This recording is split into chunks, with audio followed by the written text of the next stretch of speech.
মোক্ষম মুহূর্তে মিচেল স্টার্কের বড় ভুল। ইডেনে জশের জোশে কেকেআরের হার।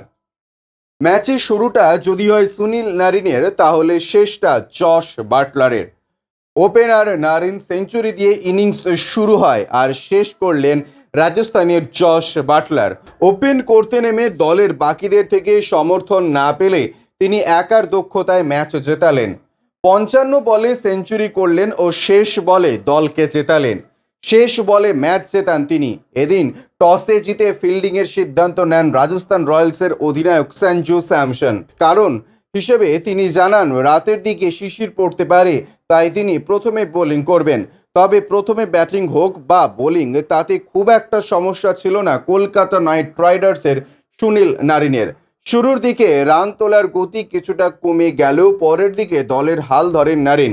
মাত্র 10 রানে আউট হয় ফিল সল্ট। তিনি যখন ফিরলেন তখন দলের রান 21। এরপর তরুণ অঙ্গকৃষ্ণ রঘুবংশের সঙ্গে পার্টনারশিপ তৈরি করেন সুনীল নারিন।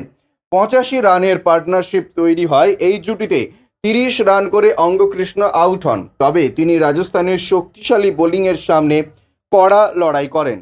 এই ম্যাচে ব্যর্থ হন শ্রেয়স আইয়ার। তিনি 7 বল খেলে 11 রান করেন।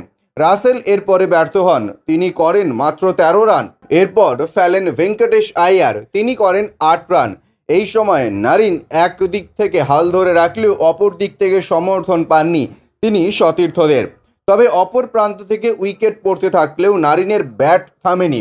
তিনি 49 বলে সেঞ্চুরি করেন ও 56 বলে 109 রানের ইনিংস তৈরি করেন।